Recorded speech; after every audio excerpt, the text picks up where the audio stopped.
Supporters of Michael Brown plan what they refer to as a weekend of resistance. I'm Miranda Khan, and this story tops your Newsmax Now update. New demonstrations will take to the streets of Ferguson, Missouri. Protesters want the local prosecutor there to resign. Robert McCullough says he won't and promises to carry out a comprehensive investigation into the death of Michael Brown. This weekend's protests will begin tonight. Previous gatherings, as you may recall, have turned very violent. The money's now in place for the U.S. military's mission against Ebola in West Africa. Oklahoma Senator James Inhofe agreed to the extra $700 million needed for that mission.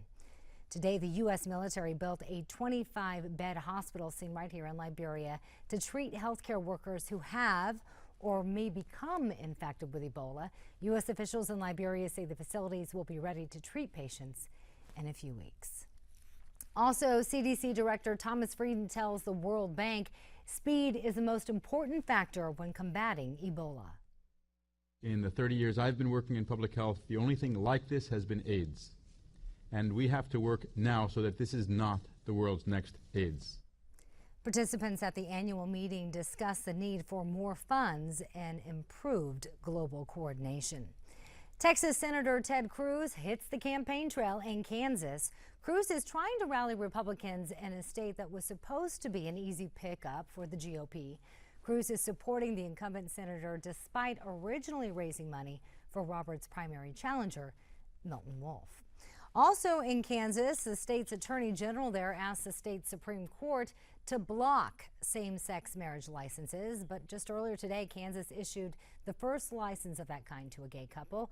The move was made possible by the U.S. Supreme Court's refusal to hear appeals from other states seeking to preserve gay marriage bans.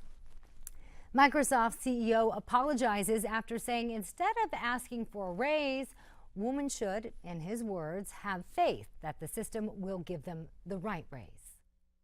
That, I think, might be one of the additional superpowers that, quite frankly, women who don't ask for a raise have, because that's good karma.